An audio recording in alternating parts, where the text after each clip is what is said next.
What is happening, y'all? Welcome to the Arrington Gavin Show, your go to spot for sharp insights, bold opinions, and unfiltered takes on the biggest stories of the day. Whether it's politics, sports, pop culture, or the latest buzz, look, we're diving deep and keeping it real. So do me a favor, kick back, stay informed, and get ready to join the conversation. My friends, how's everyone doing this evening? I'm so excited, as always, to be joining you for another great episode of the Arrington Gavin Show. On today's conversation, we will be talking about the first ever father-son duo in the NBA. That's right, LeBron James and his son Bronny James recently debuted as the first father-son duo to ever be on the exact same team in the NBA because it is the start of the regular season for the NBA. And so that was an historic moment. Talk a little more about that, as well as rapper, entrepreneur, actor Ice Cube has confirmed that Friday is coming back. If you can't recall, Friday, one of the cult classics that starred Ice Cube, Chris Tucker, John Witherspoon, a slew of other talented individuals like the late great Bernie Mac. Who else am I missing? Tiny, I forgot his last name, but he went by Tiny on his character on Friday. It was Debo, and it's just so many others, and then went on to make, I think, two additional sequels to the series, to the franchise, and now they have confirmed that they will be having its fourth, so very excited about that. And also, last episode I was talking about the whole politicians that flip-flop, that switch parties. What do you say? What occurs after we discussed that on the show? Tulsi Gabbard, former congresswoman out of Hawaii, former Democratic congresswoman who also ran as a Democrat for president of the United States, who I told you in 2022 left the Democratic Party, became a registered independent. Now she has publicly come out as a Republican and is joining the GOP, which is no shocker at all. But we will talk about it and really have a more of a understanding of why Tulsi, what made you want to join the Republican Party, especially around this period, because a lot of people within the Republican Party that are longstanding Republicans are leaving the Republican Party and not even staying or not even excited to say that they're Republican. So we'll talk a little more about it on the other side. Before we move forward, we always have to acknowledge some of our proud supporters of the Arrington Gavin Show, like our friends over at Rugged Evolution Beard Care. Rugged is a new smooth is their slogan. Rugged Evolution Beard Care is an all-natural men's grooming line that offers 17 scented beard balms, beard oils, conditioning shampoos, you name it, they have it. Everything that you need to enhance your facial hair care needs, my friends. Look, if you have a mustache, goatee, beard, you name it, Rugged has the products that you need to keep a well-maintained beard. I'm a beard connoisseur myself. I've had a beard since I was like a senior in high school. I've always had facial hair, and I never looked back. It's funny because my mom always says, he does have dimples, and I do, but I like the beard. I've always had a beard, and it keeps my face warm at all seasons. You know what I mean? But you always have to rely on a great product to make sure you maintain, because I don't have any hair on the top of my head. The hair on my face is the only hair that I have. So Rugged Evolution Beard Care, again, is a great product. For more information about Rugged Evolution Beard Care, you can visit them on their website, www.ruggedevo.com. Again, that's www.ruggedevo.com. You can follow them on their social media platforms as well, at Rugged Evo. We would like to thank them for being a proud supporter of the Arrington Gavin Show. All right, my friends, look, we're going to head to a quick commercial break. When we come back, we'll have our fun fact of the day, as we do to start it off, and then we'll get on to our conversation. So don't go anywhere. You are listening to the Arrington Gavin Show.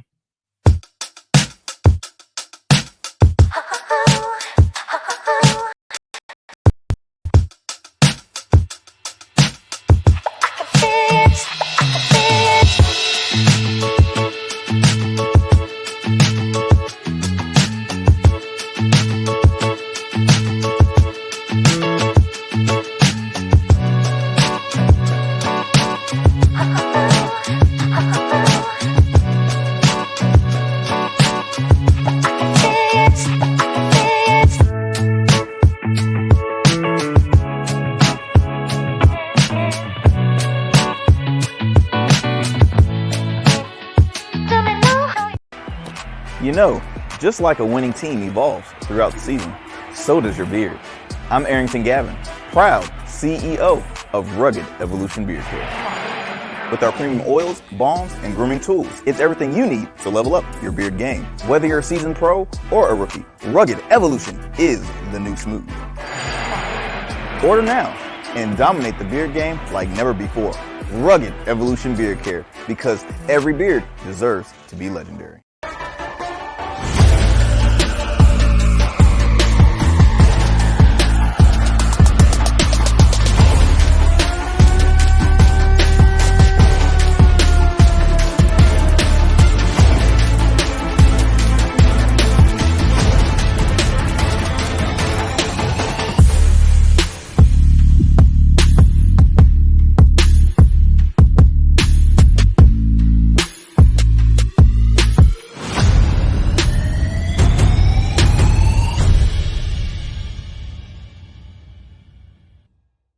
What is happening, my friends? Welcome back to the Arrington Gavin Show. Look, let's get it going with our fun fact of the day.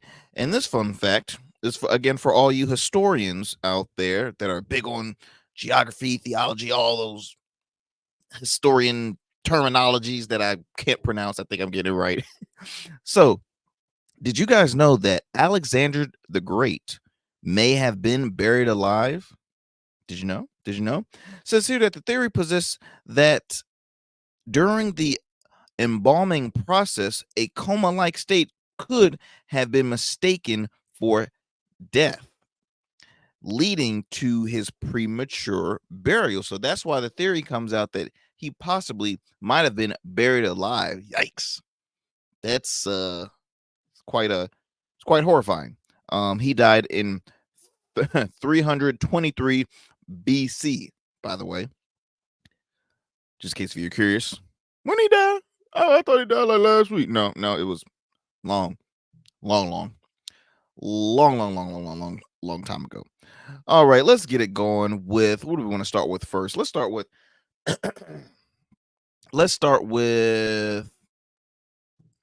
something I'm excited about. Ice Cube. That's right. So the rumors are true. It has been confirmed from Ice Cube himself, the man behind NWA, the man behind so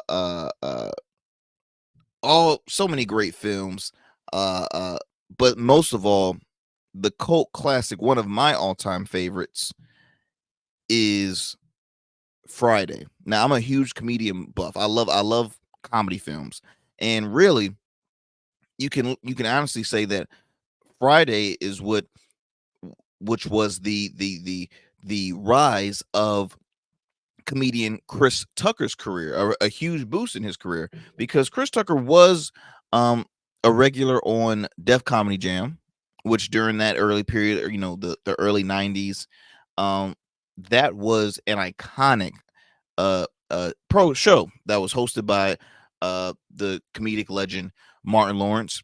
And you had so many stand-up comedians that it was the career starter for them. Ice Cube came across Chris Tucker.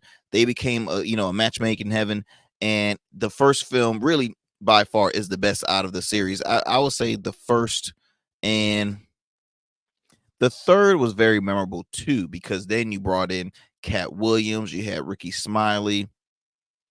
Who else was new on that one? It was a slew. It was a slew of individuals I know. Terry Crews was also in the third one. It was every film continued to get better and better with the franchise, and that's one thing that I rarely say, because when I see a lot of these films doing sequels, or this is our fifth installment of this franchise, it's like, why? Like, it's a hard gamble to do. It really is a big gamble to pursue that. But Friday has always been successful, in my opinion. It's been an ongoing conversation if they were going to bring back Fridays. I wish they would have done it years prior, because the recent passing of Tiny, who played Debo, the gigantic bully that was from the neighborhood, as well as John Witherspoon. John Witherspoon passed, and he was Pops. Like, I mean, how can you still have Friday without Pops? And then before that, it was hard trying to get Chris Tucker to return because Chris Tucker turned his life around and was really following Christ uh uh um a lot more heavier than he had been in the past. So he started to change up his stand up. He said, "Look, I don't want to do anything that involves me cussing because it's a new me. I'm a new man. I don't want to cuss anymore within my stand up." And so it was hard trying to get everybody on board, and people were saying, well, if you do Friday again, you gotta bring Chris Tucker, because the Chris Tucker only had done the first Friday. After that, they brought on Mike Epps, who did great. Yeah, Mike Epps in the second and the third installment. um Mike Epps is still here, Ice Cube is still here, Chris Tucker's still here, DC Don Curry, who played Uncle Elroy, is still very much here. There's a lot of castmates that was in. Oh, and then Ezel from the first film, he also passed in real life. I apologize if I'm forgetting his name. Let me actually, because I want to give credit where credit is due. Let me find out. Let's see here.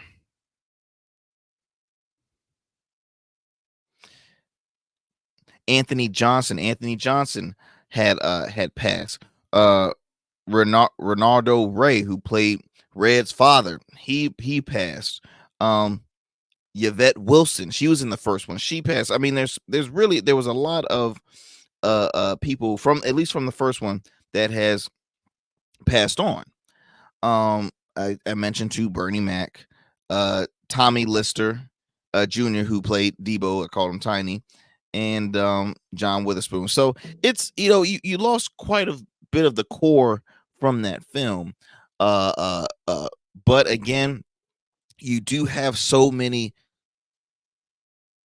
popular, so many very uh, uh, um, highly notarized figures in the world of comedy, right?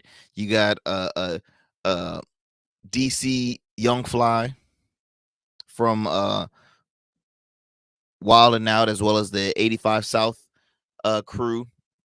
DC Young Fly has made a huge name for himself. Extremely talented, great actor, great human being, hilarious dude. I mean, to me, I think he's probably one of the highest paid and most popular cast members on Wild and Out.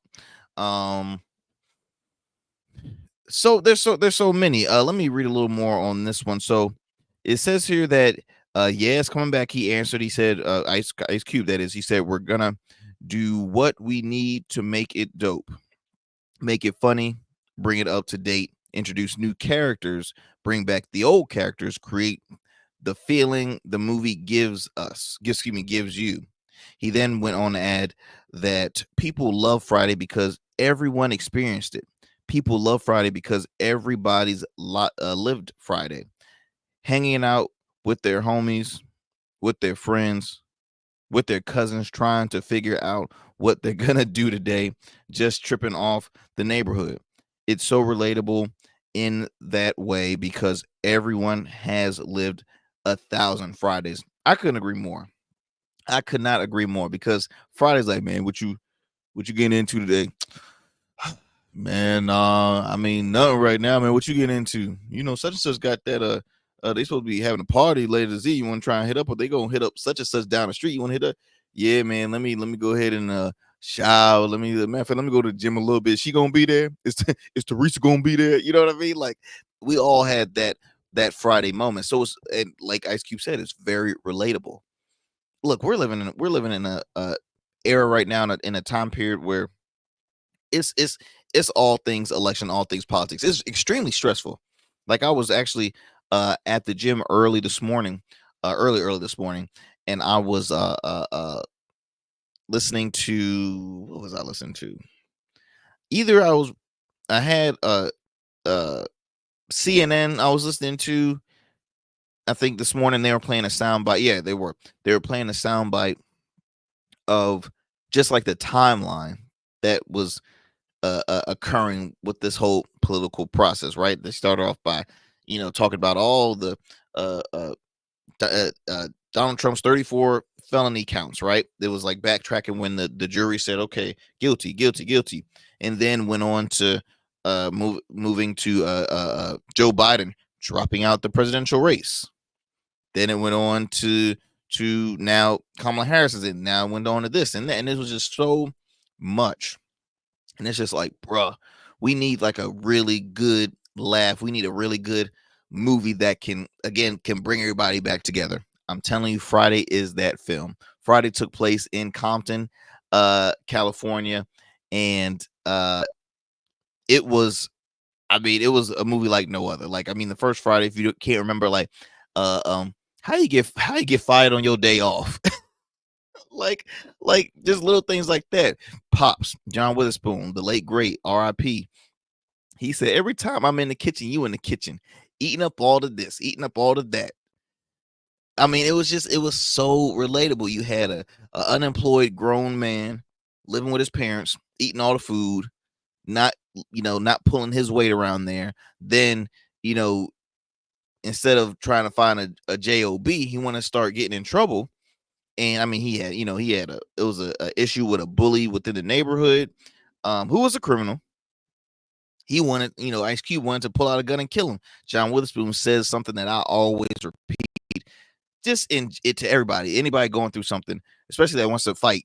I'm like, look, he put up his two fists and he said, you win some, you lose some, but you live to fight another day. I mean, how important is that quote right there? You win some, you lose some, but you live to fight another day. Guys, we live in a world right now, man, where people lose their cool in seconds. I'm talking road rage incidents. I'm talking fighting over who grabbed the last rotisserie chicken from Sam's Club. You know what I mean? Like, you see people fighting at a little league sporting events. You see people fighting everywhere. No reason to. Grown people fighting. It's like, what grow up, people. Look, you win some, you lose some, but you live to fight another day. Look, people now, they don't care for capping you, because it's since we live in such a gun hungry culture. Everybody got to be packing publicly, open carry this, open carry that. Look, I'm not gonna go further on that, because that's a whole nother show. But long story short is, Friday is a film that is for everybody, and I'm so pumped, so excited that Ice Cube is officially happening. Now, they didn't give off what year, when this was. I'm hoping sometime in 2025, because 2024, y'all, will be finished by the time you know it.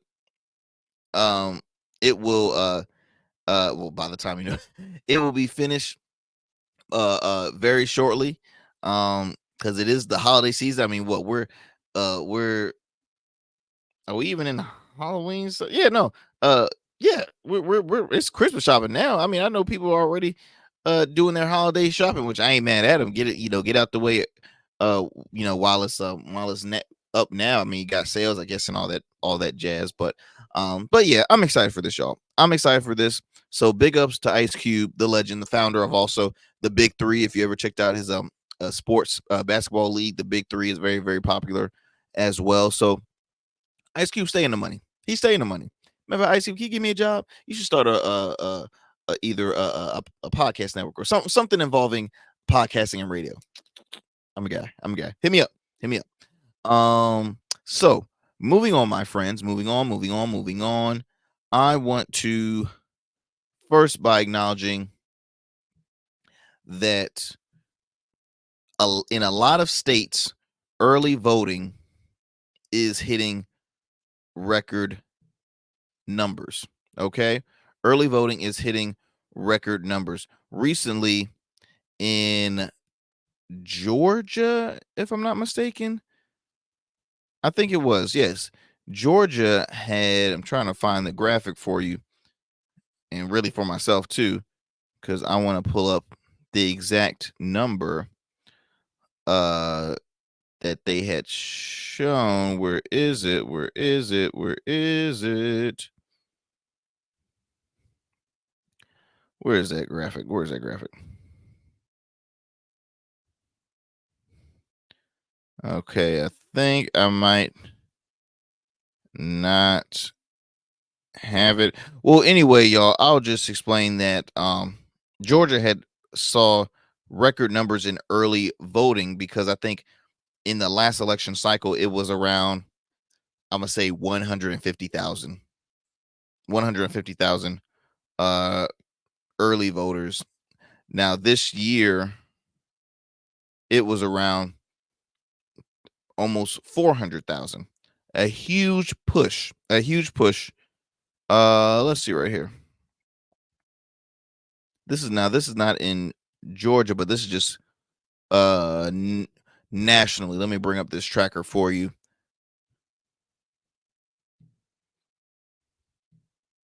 Which is a great thing. Because that means people are really paying attention at this election.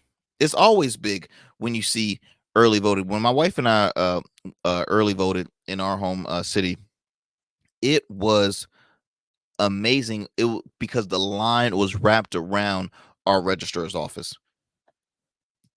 Now, every time I early vote, I've never seen a line wrapped around the building. You had, of course, people volunteering, working the polls, volunteering with different campaign, working with different candidates. You had candidates literally hand giving information about them, shaking hands, introducing themselves. I mean, it was awesome. It was awesome. But this right here is a tracker that's just showing like early voting cast nationally. 11,941,248, which it says 68% of them were mail-in ballots. 32% was in-person voting. Now, that number obviously has changed because that was maybe like a week ago was when they tallied that up. But Georgia has seen early voting. There is a clip. There's a clip showing a line wrapped around in Texas at their registrar's office, where they did where early voting started, because different states has started early, has a different timing when they start early voting. Let me see if I can find that. Yep. Here we go. Now, this was reported by ABC News, just showing the line wrapped around for early voters in the state of Texas. Yes, it says centers in Texas and South Carolina. Also, early in-person voting kicked off, and yeah, over 19 million Americans have voted early so far.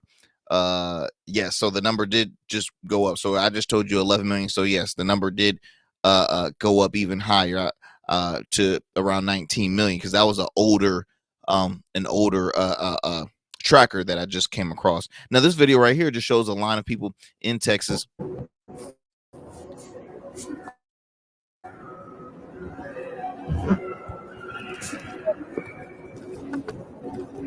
Woo. That line is wrapped around, I tell you. Is the line after we got out. There were at least 50, 60 people in front of us before we voted. This line is going out the door. Well, I guess El Paso's getting out and voting. And then here's South Carolina.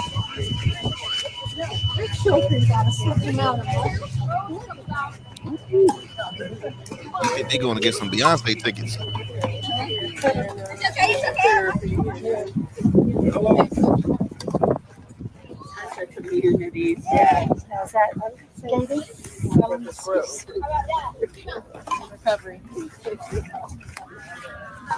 Now, I ain't see a lot of black people in that South Carolina line. I won't say that. We just need to step that up, my people.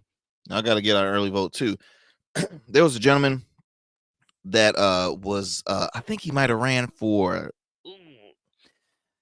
I forgot which. Oh man, I'll have to look back. I'll probably talk about it on our social media later on today. But there was a gentleman that was pushing black people. He was an African American male who ran for office in Louisiana. I don't know if it was for senator or governor or Congress. It was one of those three positions. But he is an amazing advocate. He's been on Revolt News many of times because he backs what he preaches. He's a very educated, motivated person, especially when it comes to policy. You can't top him. There's a viral debate that occurred with him and Congressman out of Florida, Byron Donalds, and I mean, he just chewed Byron Donalds out. Anyway, he had said that the numbers are so low for early voting, especially for black people. He's like, y'all got to do better, man. We got to do better. I think it might have been like 11. Let me see here. Was it 11? Oh, his name is Gary Chambers Jr. And he says here that currently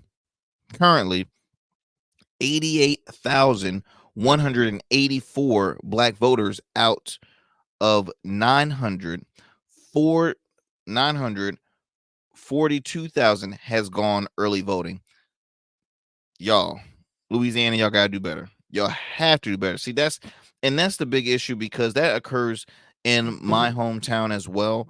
In certain communities, predominantly our black communities, the voting turnout is extremely low. Like, they're literally, my city has removed precincts for early voting in, like, I think 2 precincts in different neighborhoods. Now, a lot of people were saying that was politically motivated because our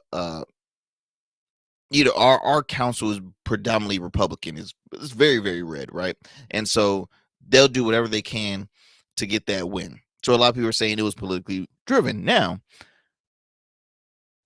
a reason behind that they brought up, which is obviously a fair argument, it costs money to have those machines and have that set up or at precincts. If no one's showing up, then we're just wasting money. We gotta remove them. Now, in my opinion, a vote is a vote. You have older people that live in some of those neighborhoods that really, where else can they go? Like that, they look forward to that. So a vote is still a vote, in my opinion. Now, the lower turnout, I mean, no one's expecting that it will bring on, no one's expecting that everybody's going to come out to vote, because that's just the way the world is. Not everybody are registered voters, and some of them are and just choose not to vote. Okay, so I think it was unfair to remove it. But if it's a loss, especially for taxpayer dollars, I understand. But we have to do better, black people. We have to do better. I'm speaking just for black people. Probably other folks that that are not voting. I encourage everybody to vote, because as I mentioned all the time on the show, your vote is your voice. If you want to be heard, then you got to vote. But black people, especially, you have to get out there and vote, because we are the demographic where a lot of treatment and if we want to continue to see growth within our community and in our culture, you have to get out there and vote. You have to cast your vote. So, especially young people. So please get out there, cast your vote, y'all, and we got to get it going on and pop. You know what I mean? My friends, look, we're going to take a quick commercial break. We'll come back. We'll have more. You're listening to the Arrington Gavin Show.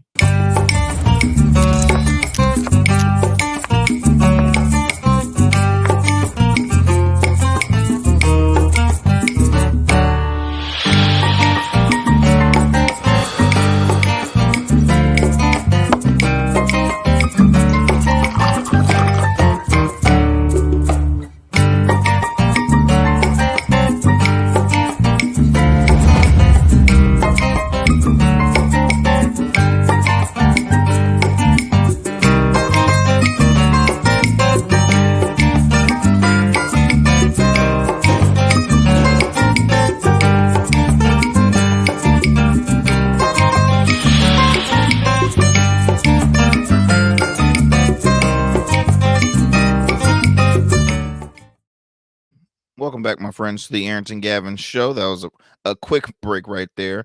Um, I want to move forward because on the last episode I was talking about politicians who flip-flop parties, right? Politicians who for the longest might have been one or attached to one political party, and all of a sudden they switch to the opposing side. Not rare about it. Just, I mean, hey, people change, people's values change in the course of time, and so it's nothing odd about it. Now, some people can say like, okay, I've always came across this person as being a very strong this in the belief. So why the change? And a lot of people think sometimes it's unfair when it's an elected official. Now, I could care less if it's somebody that has done their time in office, um uh uh and it's they're now a a person that campaigns for other people, you know what I mean, or consultant, not not serving office anymore. But my opinion, when it's elected officials, I feel some type of way, because I feel as though you cheated the voters out that really want to support you, especially in office, and now you switch parties and now you're helping out the opposed party. Like, to me, that's sketchy. That's very sketchy, and we'll talk a little more about that later on, in the later on down the road. But I spoke about it, and then it's so funny because literally, once I uh came from that, once I left the studio, all of a sudden, oh, I hear Tulsi Gabbard announce that she is joining the GOP, which, y'all, that's no shocker. She is no longer an elected official. She is a former elected official. She is a former congresswoman, Democratic congresswoman out of Hawaii. She ran, I believe, in 2020. I think she just ran once for president of the United States.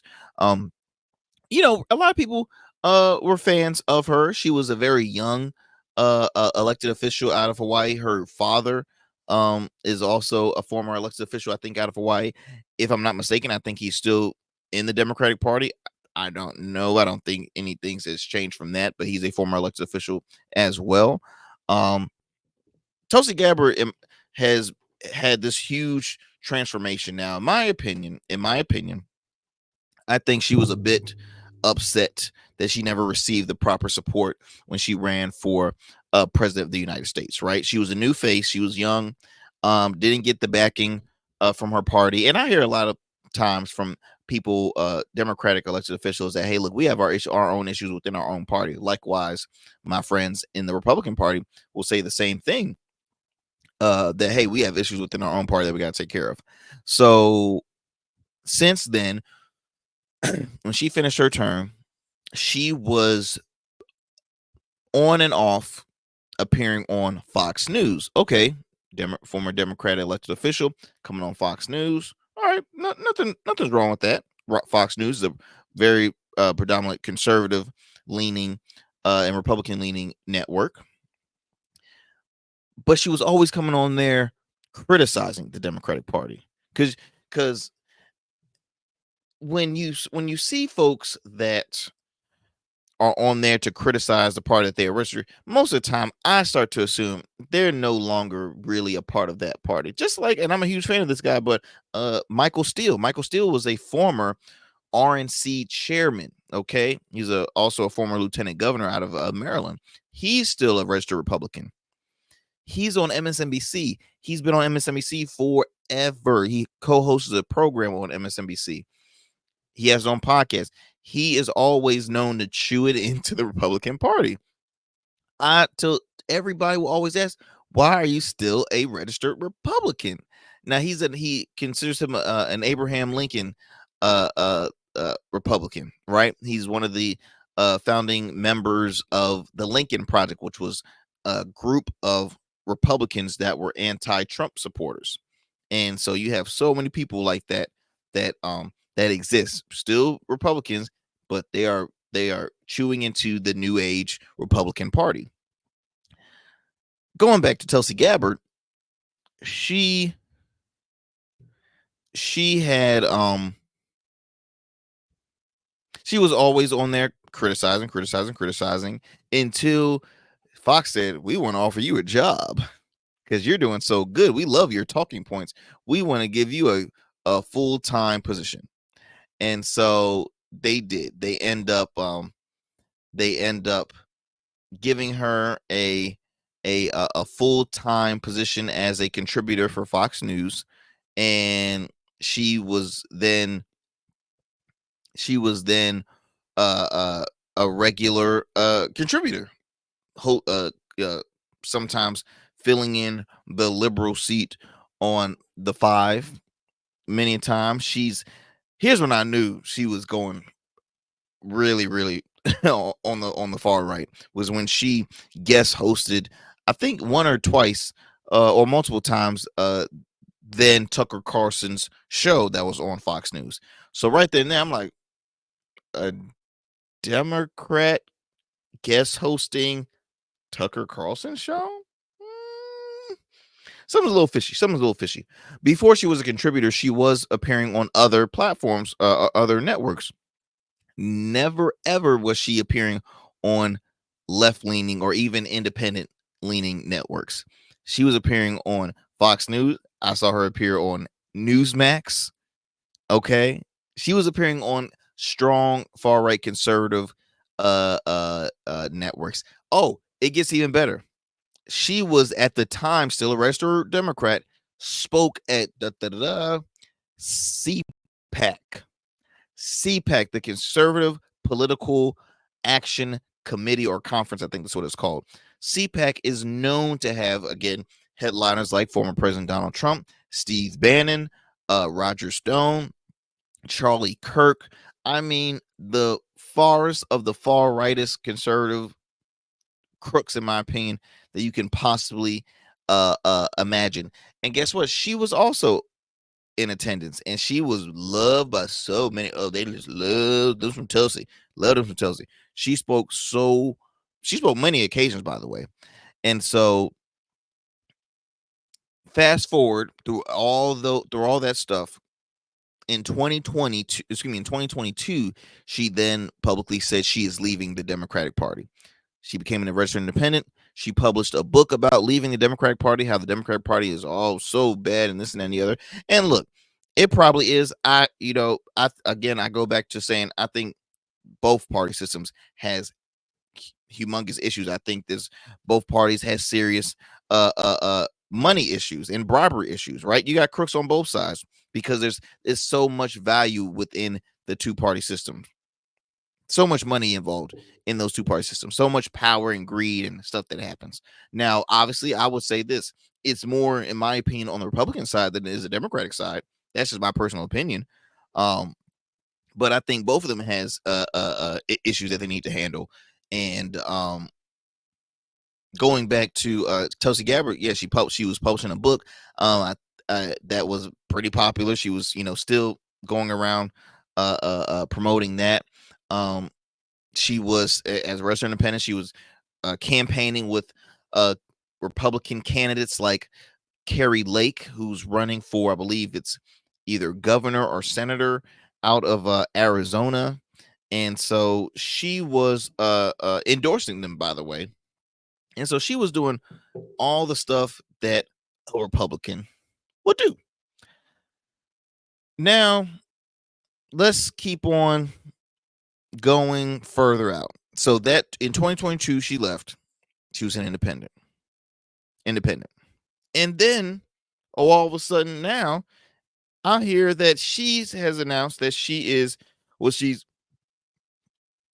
endorsed Donald Trump alongside Robert F. Kennedy Jr. They endorsed Donald Trump, and because she's going out tossing the red hats like it's, candies to everybody, like, yeah, you get a hat. And then she comes out saying she's joined the GOP. She is joining the GOP at one of Trump's rallies in North Carolina. So this is reported by The Hill. And it says here that former Democratic Representative Tulsi Gabbard announced recently that she is joining the Republican Party, cementing her separation from the party she sought to represent just 4 years earlier.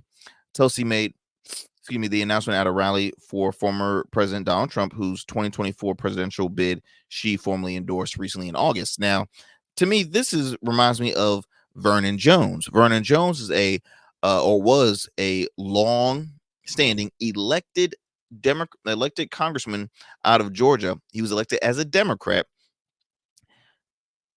Here's where the BS started to pop up.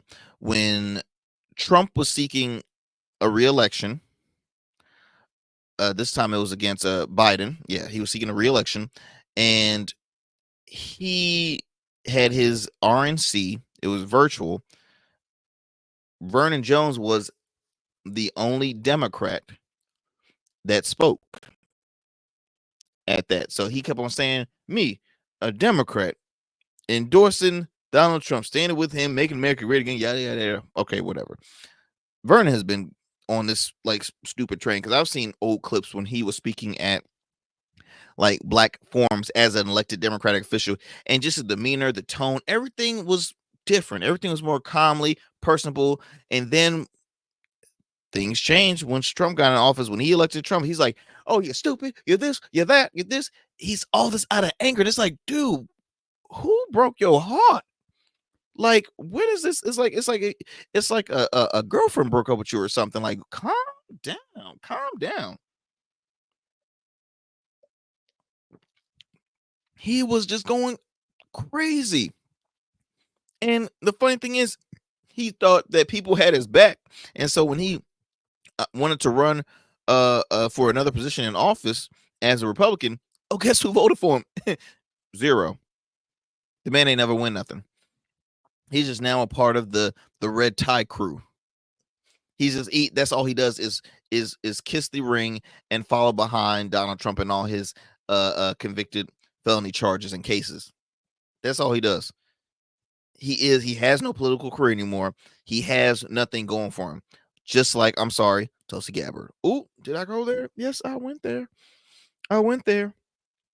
So it's funny how it's like the age of spin. So one political cycle for Donald Trump, he grabs one former Democratic Congress a person from Congress that was elected as a Democrat. Now they changed to a Republican. Guess what?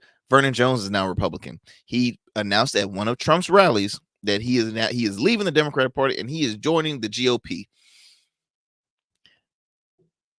Does that story sound familiar, y'all? Does that sound familiar? That happened just in the last election cycle. So now he's like, Trump said, we need another person we can sway into. Who do we have? And in my opinion, if Tulsi is joining the Republican Party in this day and age, in this quick and pace, I think she's always been a Republican. Makes me believe, where was the trust value back when she was a Democrat? Like, I think she owes the people of Hawaii a huge explanation. A lot of people probably think she's, really nice. She probably is. She's probably a very sweet person in person, and just very cool to talk to, very cool to hang out with. I know she's big in CrossFit. She's serving our country. Look, she has a great resume. She's probably a great person, but to me, it's a little sketchy when someone transitions so quickly and the way she did so. I think she's always been a Republican, bro. That's just in my opinion. Let me read it here. This was a quote that she gave at that rally. It says here, it is because of my love for our country and specifically because of the leadership that President Trump has brought to transform the Republican Party and bring it back to the party of the people and the party of peace, that I'm proud to stand here with you today, President Trump, and announce that I'm joining the Republican Party. Crowd goes wild. Yeah. The audience responds with obviously the applause, yada yada yada. I'm joining the party of the people. Which people that is? Because last time I checked, I don't see a lot of diversity in the Republican Party. I know minorities that are Republicans, but if I have to go with the majority, I can't say that the Republican Party represents all people. That's just my honest opinion. The people of equality, the party that was founded to fight against and end slavery in this country. as I take my sip after she said that. It is a party of common sense, and the party that is led by a president who has the courage and the strength to fight for peace. Oh my goodness. The funny thing is, peace and Trump in the same sentence is so like it's just funny, man. It's really funny because I don't see the comparison. As I continue, Gabbard opted not to run again for her House seat in 2020, instead joining the crowded Democratic Party, which resulted in President Biden winning the nomination and ultimately the president. Now, Gabby, a National Guard veteran who served 2 tours of duty in the Middle East, has long been critical of the Democratic establishment, especially over the country's engagement in wars in the region. Now, she was the sole Democrat to vote present when Trump was impeached for the first time in 2019. She supported Senator Bernie Sanders for president in 2016 and ultimately endorsed Biden in 2020. Again, she endorsed Biden in 2020. And now in 2024, you're endorsing Trump and you're leaving the Democratic Party. I don't know, man. Some just don't sound right. Something just don't feel right in my spirit.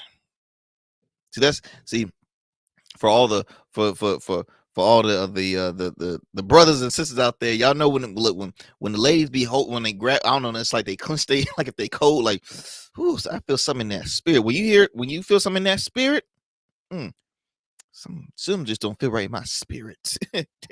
Telling you, it's not me, y'all. It's not just me. I know y'all feeling it too. Gabby left the Democratic Party 2 years later, becoming independent. Then she has continued to campaign for high-profile Republicans and is a frequent commentator on conservative media. So, look, the funny thing is, she is now, if you Google her Wikipedia page is already changed to, former politician, a conservative commentator.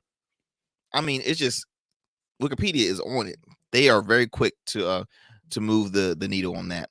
So, yeah. That is the new news, my friends. That is the new news. Tulsi Gabbard, former Democratic Congresswoman out of Hawaii, left the Democratic Party, became an independent, and just 2 years after that, she is now a Republican. So we are now calling her Republican Tulsi Gabbard. Trump Trump supporter, diehard Trump supporter, and again, I think before a lot of people have assumed that was more this leaning and that leaning. They're gonna start changing their way. I mean, she has a following. She has a following that people do enjoy and support her. But again, I think it's interesting. All right, look, we're gonna take another quick break. When we come back, we'll have our last convo of the day. Don't go anywhere because you are listening to the Arrington Gavin Show. Be right back. Just like a winning team evolves throughout the season, so does your beard. I'm Arrington Gavin, proud CEO of Rugged Evolution Beard Care. With our premium oils, balms, and grooming tools, it's everything you need to level up your beard game. Whether you're a seasoned pro or a rookie, Rugged Evolution is the new smooth. Order now and dominate the beard game like never before. Rugged Evolution Beard Care, because every beard deserves to be legendary.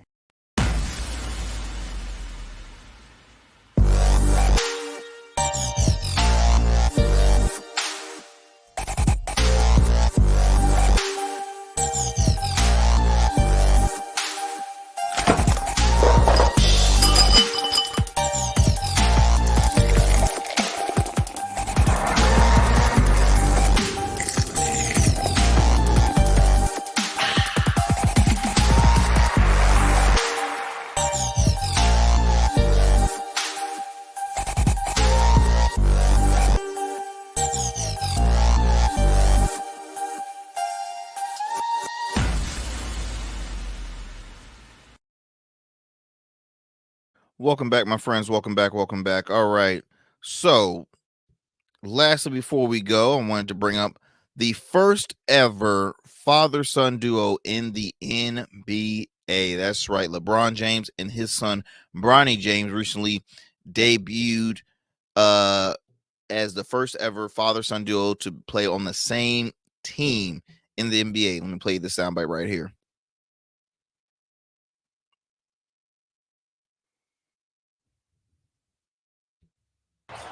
History tonight. The first father-son duo to play together in an NBA game.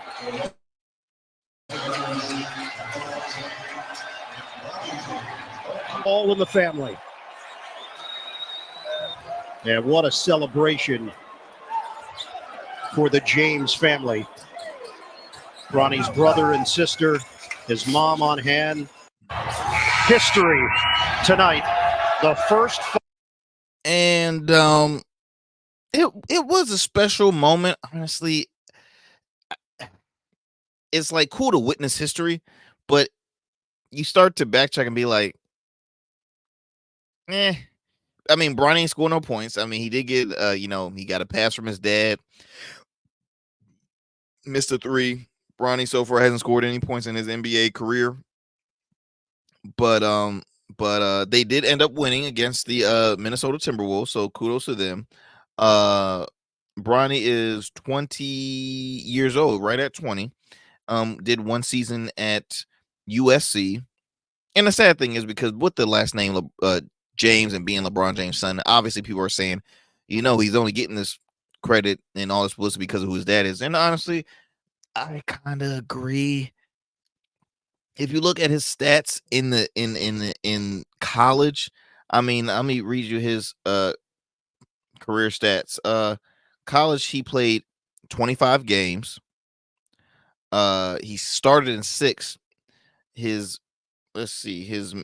average points. What's his average points? Well, minutes played was around 19 minutes. Are they not giving me his? Okay, average points per game was 2 points per game, averaging. All right. Oh, I'm sorry. No, I lied. That's assists. Hold on. Okay. Oh, basically 5 points a game. He averaged 5 points a game. 5 freaking points a game. Well,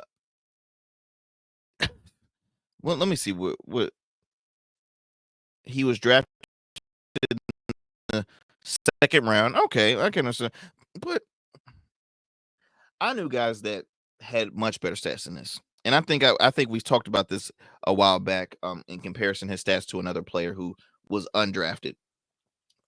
Bronny shouldn't even got drafted with those stats.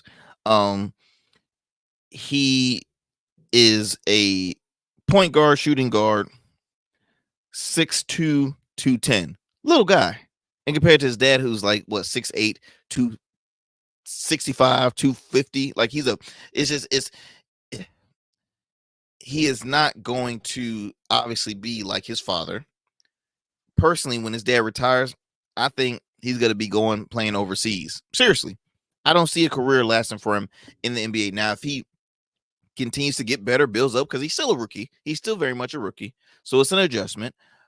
But when you're the son of one of the greatest of all time, and you play alongside with him, you know what I mean? Like, I just think, but even D Wade's son, you don't hear him making a lot of noise. I mean, I don't think he's in the league. I think he's still playing college, but he has a better chance in succeeding. If you saw the size and I mean, it's just different breed, different position. I think, again, hey, you witness history. Kudos to them. Before the game, they actually got a picture with Ken Griffey Sr. and Jr. If y'all don't recall, Ken Griffey and Ken Griffey Jr., they both were the first ever father-son duo to play on the same team during the major leagues. They both played for the Mariners, I think. And yeah, that was the first ever in history. And so no one's ever really heard about that since until now with LeBron and Bronny. And LeBron just entered into his 22nd season in the NBA. So I don't know. Is he going to stop at 25? He's obviously not. I mean, it's too too early to say, how long LeBron has left, but I think that the way LeBron is playing, his mindset too, because he's very competitive. It'll be nice to see him try and attempt to go to 25 years. That will be dope. It'll be remarkable if hey, you never know, if the Lakers might have a chance of winning a championship this season. We don't know. But again, congrats to the James family. Obviously, everybody was in attendance. It was definitely a proud moment for the parents. LeBron, his wife. I know they had to warm their heart up seeing that, all the the Lakers fans out there seeing that happen. But I mean, like